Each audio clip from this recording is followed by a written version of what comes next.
This is ZNS Total Sports, brought to you by Fourth Terrace Diagnostic Center.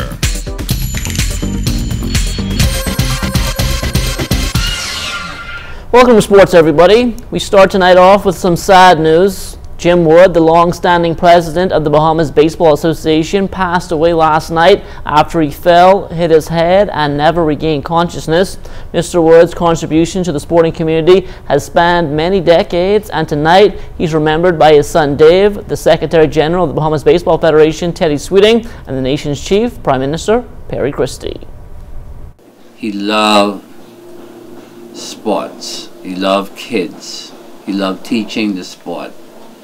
And I think the sport treated him well sometimes, and with the latter part it treated him a little rough.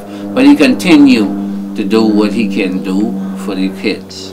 And, you know, he never charged nothing. He just hoped that they showed up and he gave them what he had. And sports was one of the ways that helped us to have a chance to travel the world and to get off to school and whatnot, you know.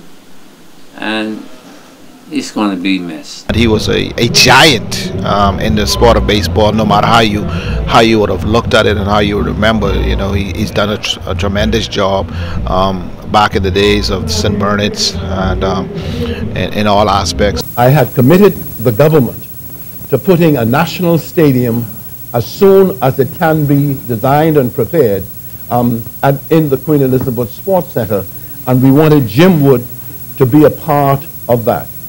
The Lord obviously had different ideas on these matters, and so I would wish, therefore, to lift his name up, not just as a major political figure in the country, but one who has made a defining contribution to the upliftment of baseball and sports generally.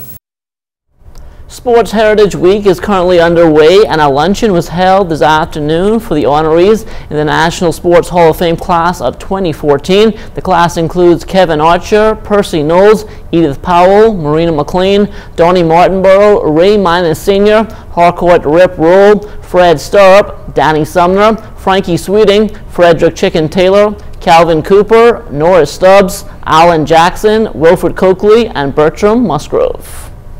I look at people like yourselves who have achieved the highest honors and accolades that a country could bestow on someone, is to really put your name permanently embossed for everyone to see forever. Now, Sports Heritage Week was also a topic of discussion this morning in the House of Assembly, and among those making a contribution were Prime Minister Perry Christie and North Luther MP Theo Neely.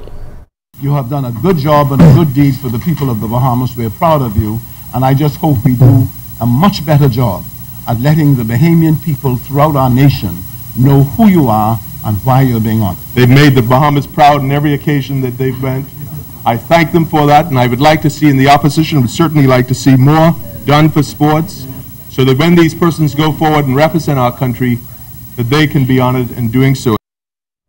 Come next month, Prime Minister Perry Christie will take over the reins as head of CARICOM, and in February, Prime Ministers from around the region will convene here in the Bahamas, and according to the nation's chief, one of the topics of discussion will be placing additional emphasis on the economic value of sports.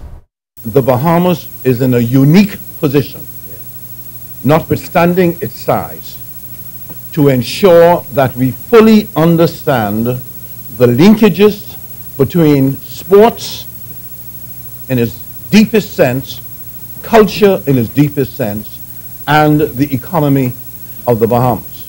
And I use as an illustration the revenue being generated by those in Jamaica in athletics, like Usain Bolt, and in exporting soccer players around Europe that Jamaicans have been able to do.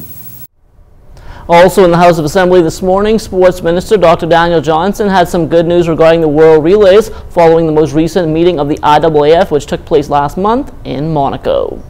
The report and presentation of our delegation was very well received.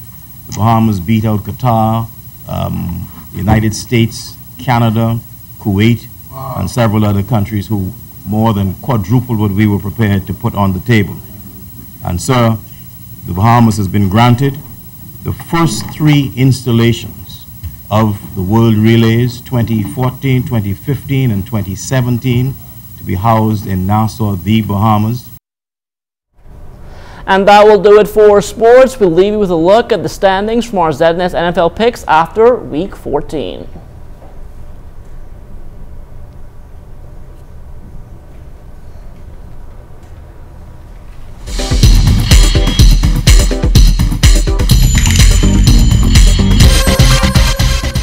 This is ZNS Total Sports, brought to you by 4th Terrace Diagnostic Center.